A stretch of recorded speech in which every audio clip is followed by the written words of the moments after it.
I've been hearing a lot about remixed content in terms of content that is now being user generated and all those kind of things. But on reflection of what we did last year. Sorry I'm gonna to reflect pause. first. I thought you were going to reflect Yeah, on I'm the sorry. year first. Sorry, I mixed it up. Straight into trends and jam. Yeah. Bang! Whoa. Okay, let's take it back.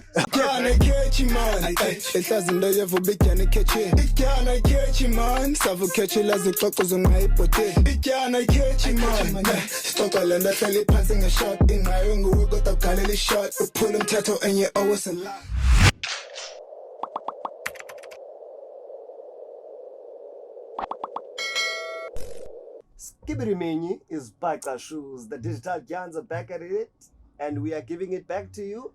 Shall no accuse. I actually came up with that now. Welcome to 2021, y'all. See, okay,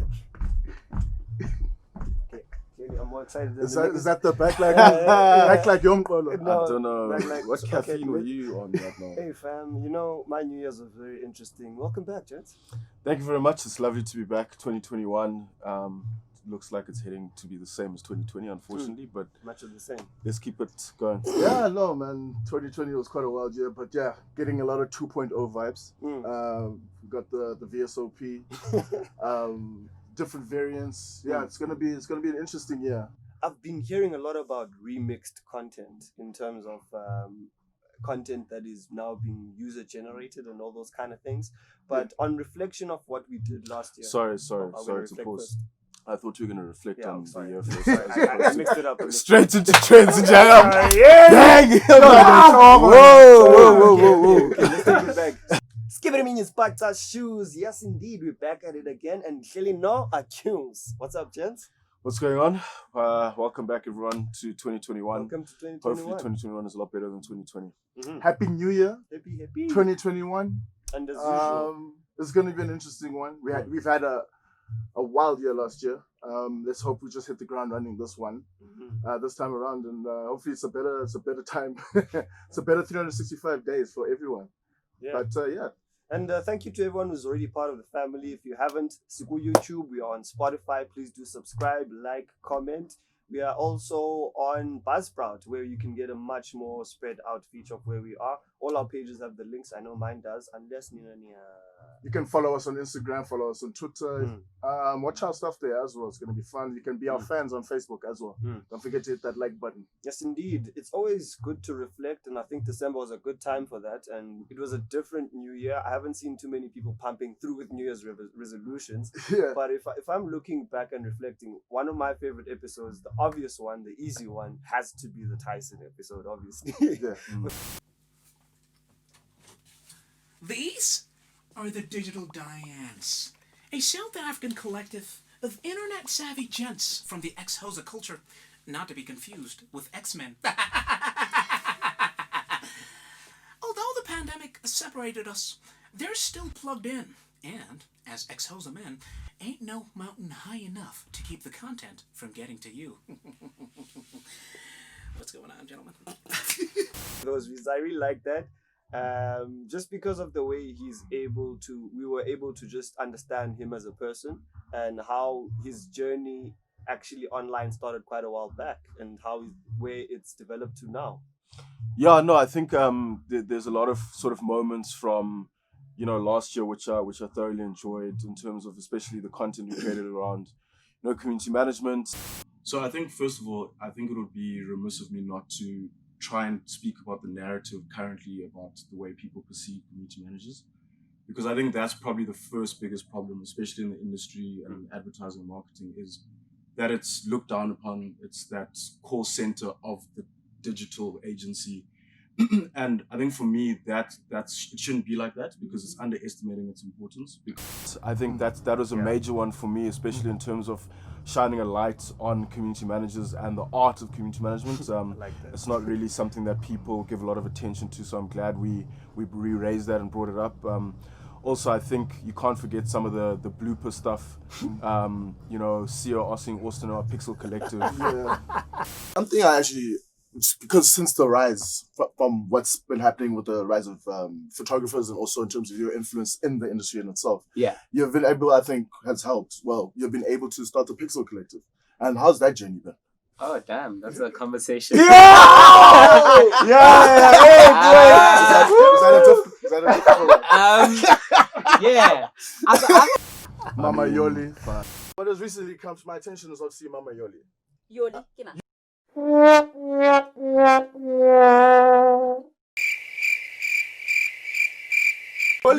Yoli.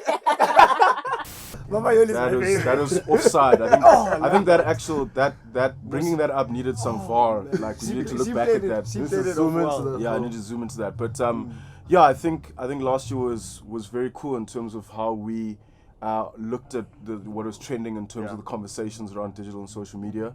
And we'll look obviously forward to doing that more again in 2021. Yeah, and also like at the back end of last year's episodes, I think we also picked up quite well with the guest episodes. And I mean, when you talk about the Tyson episode, I really enjoyed the way that he led into the episode with the explanation of the Digital Dyans. And shout outs for that. That's a great soundbite I think that we got from last year. And the Austin conversation for me was also very up there, very open and honest. And I look forward to a lot more of that quality stuff coming forward. I was also happy about how we were able to discuss SEO conversationally. So since you're the connoisseur, the Jan of SEO, can you please tell Abahlali what SEO is? So search engine optimization is how you optimize your website, your content, to actually be aligned to what the search terms that people are looking for with regards to your products, your services, and your industry. It's a broad topic. I know I promised 2.0, but it's now actually starting to integrate much better because we're looking at user experience and those kind of things. And some of the trends that are coming up at the moment with regards to that are related to landing page experience, which of course has an effect on your ad relevancy and the quality and that trust. There's something called an authority score, where now with all that content, how do you authenticate it? Because now you've got the EAT, which is the expertise, authority, and trust score.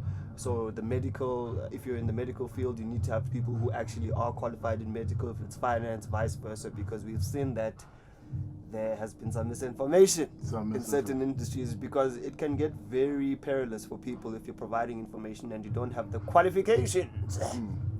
Yeah, no, definitely. I think and I guess I will ask this question to both you guys around. Wanted to know from your guys' opinion, what's your personal professional goals for 2021? Because I think, as Wang spoke about earlier, it's difficult to have New Year's resolutions because the times we're living in right now, it's so hard to plan ahead. There's so many things that could inhibit you from achieving what you want to achieve. But within that space, you can still think to yourself, okay, cool. What are sort of the baseline things that I want to do and the guideline around what I'm trying to achieve this year, regardless of this COVID pandemic that we're in? So I think I'll start off. For me, I think I want to obviously delve deeper into the digital strategy realm and look at it in terms of not just putting out one overall strategy for the year, but looking at optimizing it as often as possible. That's within my professional space. And then also trying to get a deeper understanding of the full sort of marketing mix. So you look at your PR agencies, the way they operate, how sort of your production agencies work, on your above the line shoots and stuff. So just getting more of that depth of knowledge within the industry is a big one for me. Yeah, it was always difficult, especially last year, to navigate career-wise, based off the unpredictability of what the year brought for everyone. People were getting retrenched, people were losing jobs. So real growth in terms of career aspects were kind of limited last year. But this year, I think my main focus is to be more intentional with my movements and more purposeful in that. There's a lot that we can learn off of last year and a lot of things that we can still implement that are new. And in terms of social media management as a whole, I think that there's a lot of different ways that we can restructure and re-coordinate the way that we move digitally, and how we can improve the customer experience and make it valuable for customers and more meaningful towards them.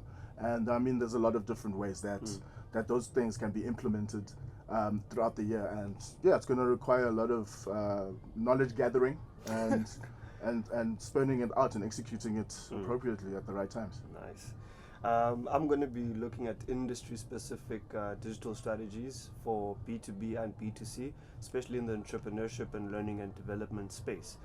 South Africa has some incredible entrepreneurs, but at the moment, some of the biggest challenges that we're facing is how to support those entrepreneurs. And I think online and moving back from my local SEO, because fundamentally a lot of people started opening up their own e-commerce businesses. Yes. There's a lot of saturation in that. There's a lot of saturation in content creation, but we have people's focus now, and it's about, a lot of people in terms of the packages that they took and the risks that they're taking. I think it's not calculated, and there's not enough of guidance when it comes to a lot of incubators which are being closed. And I must be empathetic to many incubators that have closed down because of a lot of reliance on government. So I'd really urge a lot of the private institutions to take a look at what they're doing and how much talent there is out there, because even the digital marketing strategies that are out there now, you're realizing that you have to have this marketing and digital marketing strategy. You have to have the best. There's something called supplier development as well, because you can't just copy and paste and say, oh, we need social media. Oh, what is the landscape? What is the gauge and the mark of that? So I want to talk to all of those different sectors and integrating in specific industries to say, okay, I see that you're a mechanic. I see that I see you sell these things.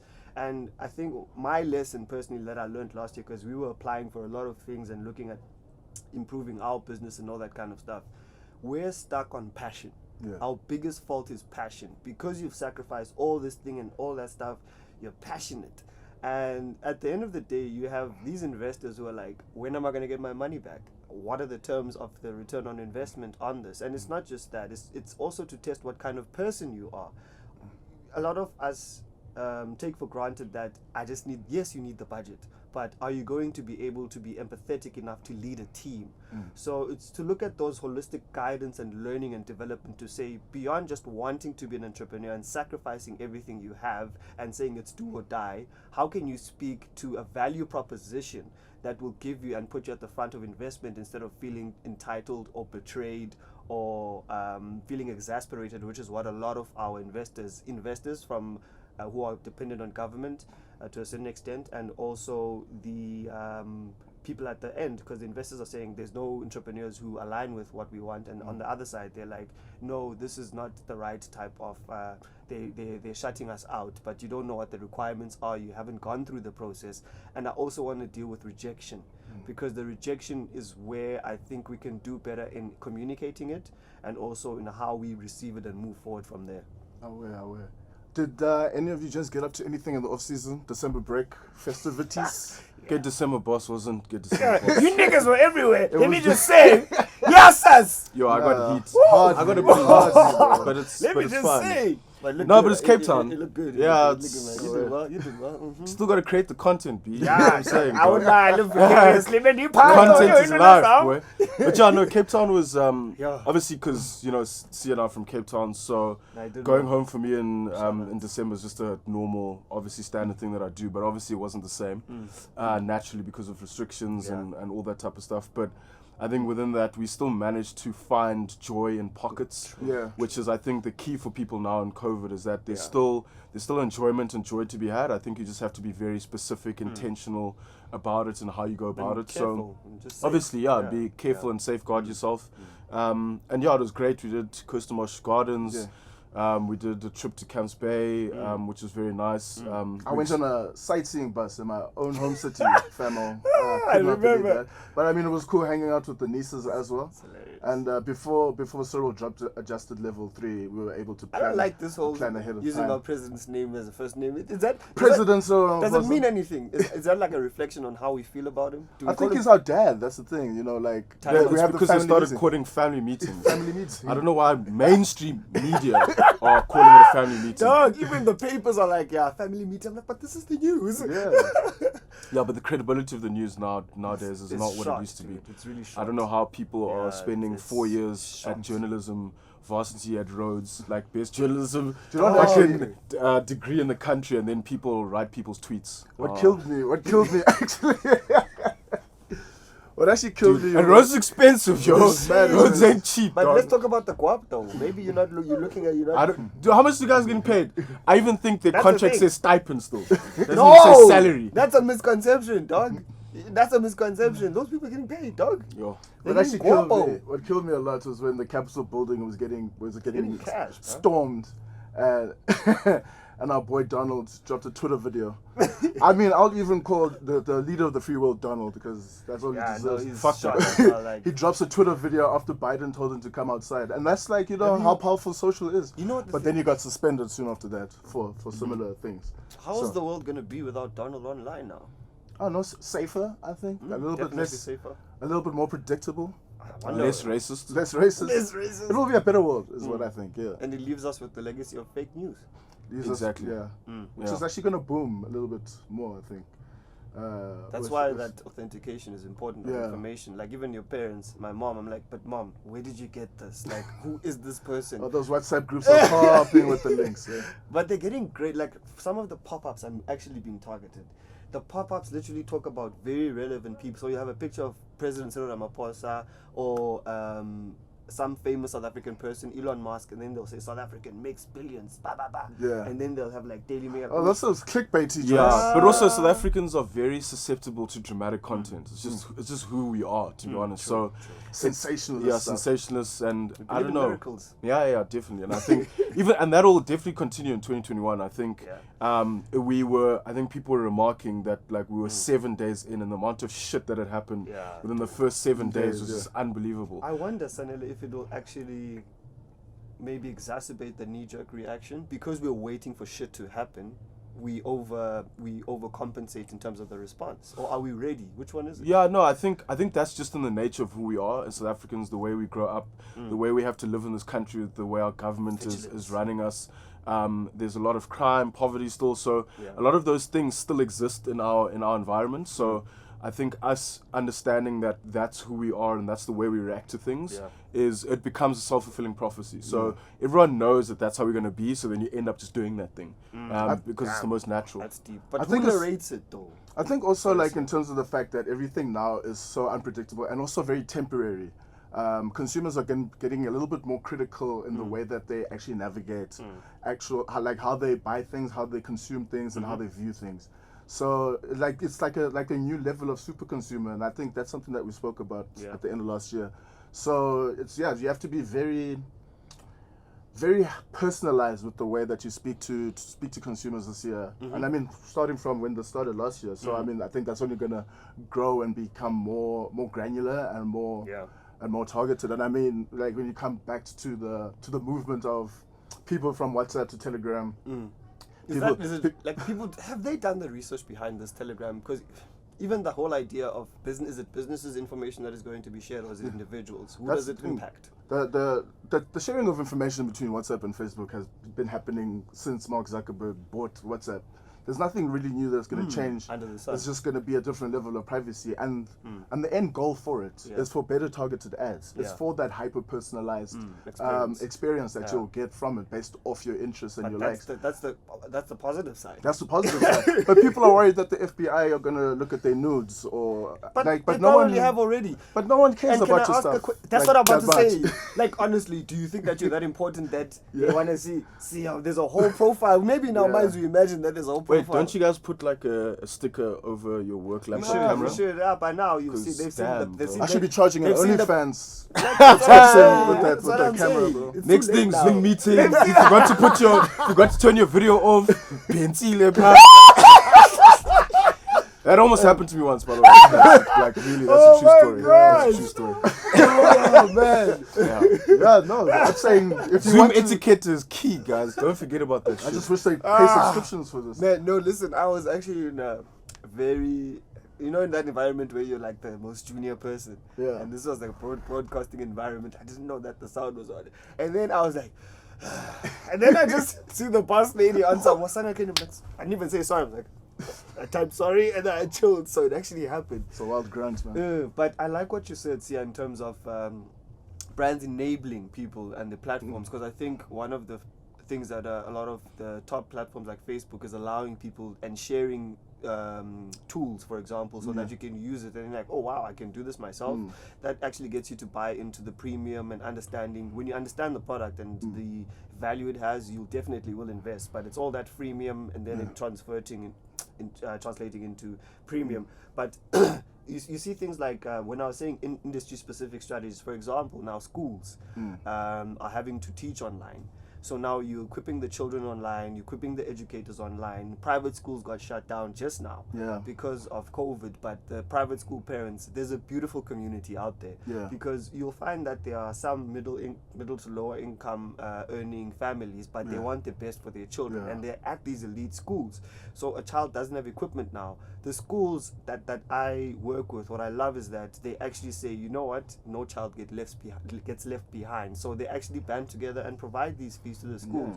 But it's preemptive because there's an enrichment fee within the initial school fees. So they put that money aside as an enrichment fee. So in that way, you have that flexibility when you get hard hit during the year because it's quite volatile at the moment. So user-generated content, I've seen also influencers are being integrated much more into campaigns. There's going to be less of that static influencer versus the brief, who controls the brief again. Influencer versus the implementation or the executor saying that, no, you must, influencer manager, for lack of a better word. The influencer versus the influencer manager and the organic content, which obviously resonates much better as we've seen. 100%. There'll be a lot more collaborations. I mean, continued collaborations. You saw how it popped off last year with COVID and how influencers were used in a very small scale kind of way because it was the only way to go And about business. Micro influencers, 100%. And I mean, obviously, because production teams can't operate in these conditions, so it's always nice to have that that backdrop or that backup, of influencers to relay your messaging to the right people in the right in the right way to the right consumers. So I think we're going to see a lot more of that happening throughout the year, and only I hope it evolves and not similar and not do that toilet paper promo that we saw in the beginning. Listen, can we talk about that? Because I believe that the toilet paper promo evolved and it was fragmented in execution. Some people made it work well. It was more of a laugh than anything for me. I think so. Anyway. It was the approach. But the thing is, right? Let's look at the product itself, right? And the nature of toilet paper. So, toilet paper will have inelastic demand because everyone needs toilet paper, right? So, what is the difference between brand A and brand B? So you're gonna look at intrinsics, like how soft it is, they call where that it is thing made quilt. or whatever. So that's the only thing. If you talk to me about kind of the actual product and what makes it better than the other one, I may be able to listen to that. I'm not gonna buy it because you put wrapped yourself around it you and put a you're a toilet mummy. paper on like I don't know, this like very nice looking couch and there's a content and there's a ring light there and there's someone shooting your content because at the end of the day you're selling me actually who you are in your lifestyle and just bringing that product into it. I didn't learn anything about the product. I was just okay, stay soft layer or whatever. Tell us it's 4-ply Egyptian cotton. I don't know. Make it soft. So what you're telling me, Sanele, is that the brand story itself, more than the hard seeing someone washing the actual clothes. So there's touch points about the actual product because you mentioned the prestige and the value points for us. We don't have the same value or experience with a certain product, for instance. Yeah, I think, but also to be honest, you need to look at the way you market your product and the people that. Or the way that the decisions that people make to buy your product and what that journey is like. So for me, if I'm looking to switch my toilet paper, I'm not looking to find that information on Instagram. So, for instance, that for me is something that could be used in more better in below the line or in these like pop-up environments outside or whatever where you actually get to feel and touch the product and experience it in that way because I don't think social media in a sense is the greatest way to kind of promote a product like that because I don't think the people on that platform are necessarily looking for content to be consumed in relation to that type of a product. Without bashing too much on the toilet paper, which products then or services are aligned and are best to sell online? I mean, it's quite obvious, lifestyle things, right? So if you're looking at things that enable people to feel better about themselves, enable people to feel like, they're possibly achieving more in their lives, because we know how Instagram is, right? People only show you what they want you to see. So enabling them to continue that is are those products are the best ones or services are the best ones to actually market. So your people that are selling sneakers, your people that are selling boat rides or yacht rides, people just that lifestyle type content is the one that naturally always does better on a platform like Instagram. I think there's also an avenue, like in terms of the way that we're gonna go back a little bit to working from home a lot more now because of the adjusted levels and coming back to work now. And I think also you have to look at services that make your working from home environment a lot easier for yourself. And I think those kind of services are going to be prominent in making your life easy, like from the banking apps to the Google cards to making just your online and digital navigation a lot more intuitive and a lot easier for the customer to get the products and services that they need. What I saw is one of my favorite musicians and artists, really. Damn it, Jamiroquai. That's not him. His name is James. That's I'm not talking about the one at the Capitol building. No, he was actually. No, not that Jamiroquai. He actually, the lead singer of Jamiroquai, he actually was playing around with some virtual reality. Yeah. So for me, yes, I think I did see that. Yeah. That's what we like. For me, I think that in just bridging that gap in South Africa, and I think Siya, you touched upon the Africa Free Trade Agreement, and the digitization process. It's always been that argument where my favorite economist, Jeremy Rifkin, before this whole 4IR propaganda BS started. I say it's BS because the COVID with 5G. Like that type of stuff. I say it's BS because we focus so much time and energy on this. I mean, I always go back to what Jack Ma was like. Our president sat next to Jack Ma. Have they found Jack Ma? Hold on, I think dog. it's the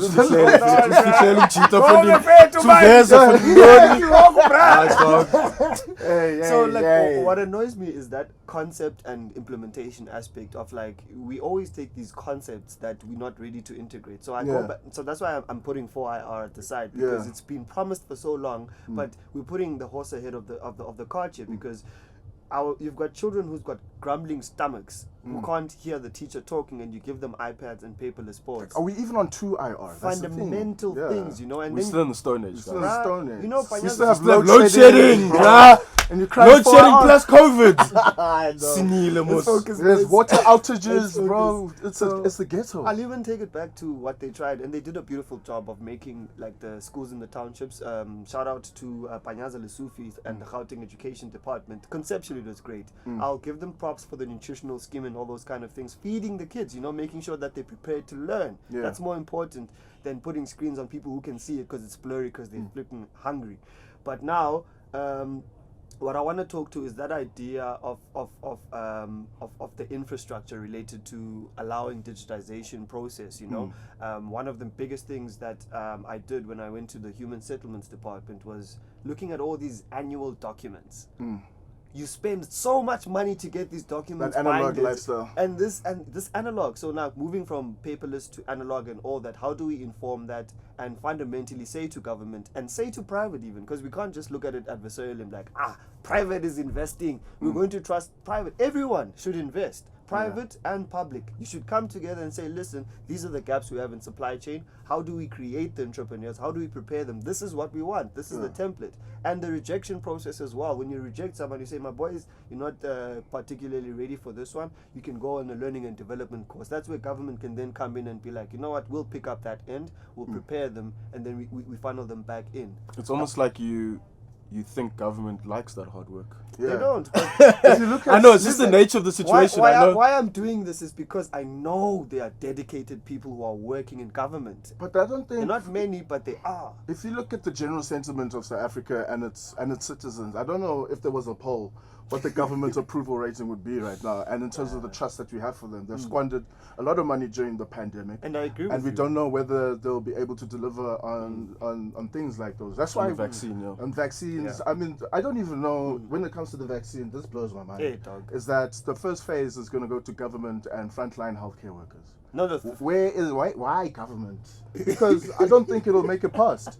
It'll just end there, and then they're gonna start selling them. They're gonna inject us with rice water, black market vaccines. That's what's gonna happen, and And the thing is, I mean, we laugh. It's an unfortunate thing, but it's yeah, actually quite it's not it's a that funny. reality. It's quite a reality. It's a reality, yeah, it's Just difficult might to happen. infiltrate or to integrate the two. I agree with you, Siya. We shouldn't trust government because one of the biggest failures, and I'm speaking as a person who comes from the Eastern Cape, East London, our biggest failures was having these political martyrs, Tatu Mandela, Tatu Mbeki, and one of my friends was like, this whole political affiliation thing, it's a whole facade. We are in the shit together. So now we need to be smarter and say, no, we shouldn't trust them blindly. Yeah. What are they actually doing? Fikile Mbalula is one of the biggest disappointments, and I will say that without shame because he had so much potential to talk to people. He has our ears, he has our eyes, he has everything, and he decides to be performative. Yeah. He decides to be strategic in how he positions himself and survivalist politics, basically. So we need those people who are available and want to work in government, and because you can criticize all you want in your air-conditioned room, but at the end of the day, we know that there's budget there. We need to hold them accountable, and no, we shouldn't trust them blindly. 100%. But in terms of looking at the much more holistic picture, there are also other trends Happening in 2021? In 2021, I think automation is one of them. And Sanele, you had a few Yeah, things up your sleeve. so I think the first one I want to touch on is mimetic media. So the utilization of memes on social will still be quite big and will actually progressively grow in 2021. And that's just because obviously using visual language to kind of engage and communicate with your community online is still a massive way to gain sort of that credibility and trust from your community, no matter what brand you are.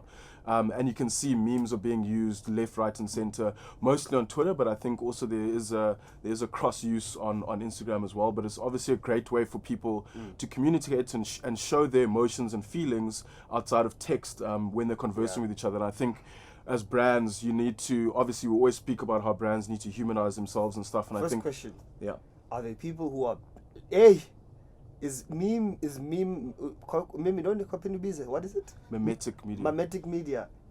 For me, I've seen that it seems like there's an art to this thing. Not everyone can use it. There's a timing to it as well. It can go both ways. Yeah, the thing is, to be honest, as long as you are embracing using it and being part of the meme community or meme culture, I think it's still a great way to converse and engage with people. I don't think there's specific rules of engagement in terms of how to use it. Obviously, you know, you do get your trolls on Twitter. They'll be like, okay, what does this mean? Or I don't get this or whatever. But to hell with them, to be honest. It's just about making sure you're open to engaging in that type of way. And I think for brands, it's going to be very key in making sure that also you create ownable memes. So actually your own branded ones, Add logos so to that it, you yeah. can you can obviously own, because obviously there are also restrictions for brands to use. Like if you have a meme that's of like, I don't know, Caster Semenya or whatever, it's gonna be like, yo, usage rights and awkward conversations and stuff like that.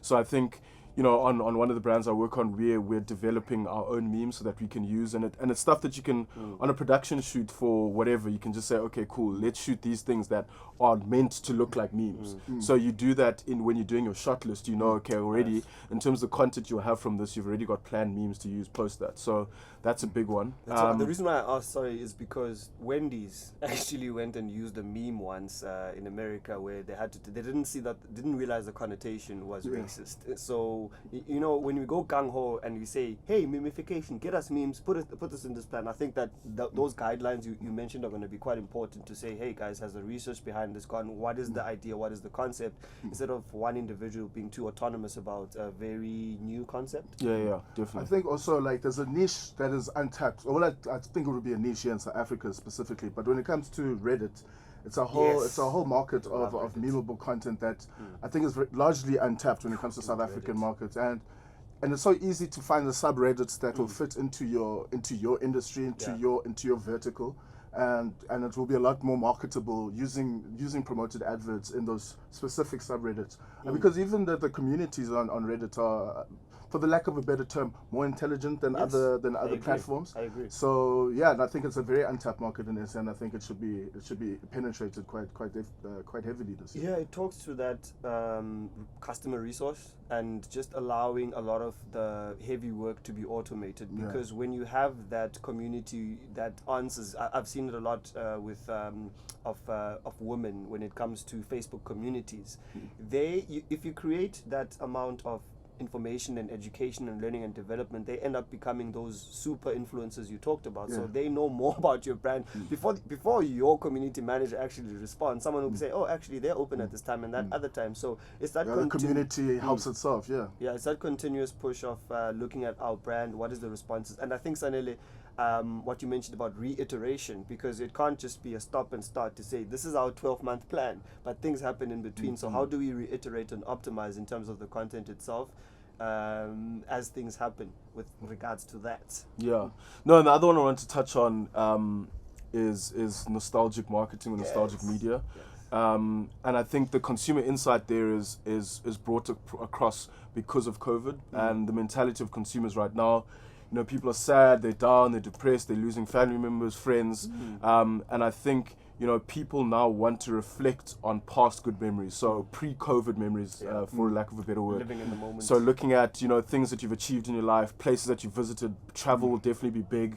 So those kind of concepts of, like, you know, your Throwback Thursday or your Flashback Friday will now grow into much bigger concepts in terms of people reflecting back on happier memories that they had or doing things that they can't do now in this during COVID period that you're experiencing now. So I think, again, for brands, it's another big thing to go, okay, cool, let's look at our previous content pre-COVID that did really well, and then use the emotions of our consumers to tap back into that. And I mean, you know, again, you know, from my own work environment, you know, one of our brands, we looked at all the previous bottles that we'd used, all the previous versions of our bottling, our label, so that people look back and go, oh, I remember when you came out with that bottle in 1980 or 1990. I was doing that during this time. And it's those happy memories that you want your consumers to continue to reflect on and then make that connection with your brand. So that reflective, happy memory and then connecting it with your brand, I think is going to be great in building that, because now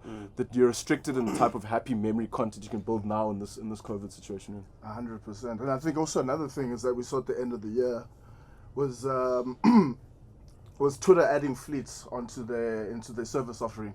And it's like ephemeral media has now permeated to almost every social platform. LinkedIn already had it before, which is already I just want to say there were some mofos who laughed at me when I said that there are going to be stories on all platforms. Yeah. So I mean, it was inevitable. It was as inevitable as Thanos. I was criticized, like, what would stories be doing on LinkedIn? Oh, we don't need it on Twitter. Yeah, so I mean, they called them fleets. It's like, you know, Sorry, I had to fleeting get that off my memories, chest. ephemeral media, just quick content that expires soon. But the nostalgia is going to be very important. Like apps like Time Hop, which have been around for ages, Time Hop's are going to probably see a boost in monthly average users. And actually, before BC is actually now stands for before COVID. Oh shit! Apparently, That's dope. so which is actually gonna show like a difference in how the world has operated before and after COVID, which is going to be actually quite interesting. That's blasphemous. But I just wanted to talk about also the big part that I think we're only scratching the surface, as we always are with so many things, but there are things that we are ahead of: the digital economy itself and understanding the value of data and how to use it specifically in retargeting. There's a lot of for example, a lot of algorithms and media that we aren't even using in South Africa yet. The price in terms of how those algorithms work, it's available, but it's very niche at the moment. I just don't like how a lot of our data sets and where it sits and how the privacy of how it's stored, and it has so much value, but it's not really protected. If you just look at Mark Zuckerberg alone, this man I think is on a mission to own the internet. If you look at Instagram, WhatsApp, Facebook, these are platforms that have a lot of data, and he's utilizing this data to his best benefit, and that just gives you a slight idea of how important and how expensive and valuable data really is. Because with more data, the more you own the internet, the more you will decide what consumers will do. You will lead them down the path of where exactly you want them to hit buy, add to cart, put on wish lists, and buy your products. And I mean, that means you'll basically be curating the whole thing at some point, where advertisers are going to be coming to him, paying him exorbitant amounts of money just to sell their products. And I mean, he'll have all the data sets at his disposal to allow that to happen. Yeah, no, in terms of like government and this huge bridge up between who's going to do what and when, and we should wait for private. In e-governance, I'm just hoping that maybe there is one person who realize the potential of this, because it can alleviate so much in terms of the backlog and processing of repetitive kind of requests and mobile alerts for me, and understanding that there are backlog of projects. These are people's lives. Yeah. So if you're looking at all of the paper, for example, of the documents that haven't been digitized, never mind the digitization, you'll get these huge projects where something is digitized and it's stored there forever, but then it's not moved back online. So I hopefully that we can understand the potential of the data sets that we have, especially in government, because the institutions hold so much of our data in their hands. Yeah. So I'm hoping that as things progress and evolve, we are able to finally utilize this information to help each other. 100%. So yeah, I think we've discussed quite a lot. Our plan is great, but we are nothing without you, and we would love to know what your plan is. We mentioned and we shared and we made ourselves vulnerable about our expectations. We reflected as well about what happened last year, but you guide the content. So please do comment, send us messages on our Twitter, Facebook, YouTube, wherever it is. You can even talk to us directly, because this is something that it grows with you, and it only can happen from you. Sithi siyabulela, dankie, re a leboga. Don't forget to subscribe to us on YouTube again. Don't forget to follow us on Twitter and on Instagram. Like us on Facebook. Don't forget to have a good listen to us on Spotify and iTunes. We are a podcast after all, for the easy listeners. And let's sign out. Yeah, very, very good season ahead, guys, and we're going to get some really, really good guests. So we're looking forward to you enjoying that journey with us. And yeah, as Wang said, let us know what you think, your thoughts. It's obviously very important for us and what you're trying to develop and create here. And we're creating it with you. So let's do this. Yeah, we won't ignore it, because Spete Pink Panther.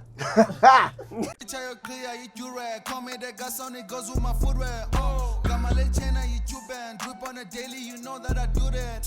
Bitch, I clear, you do rag. Call me the gas on it, goes with my footwear. Got my lechena, you band. Drip on a daily, you know that I do that.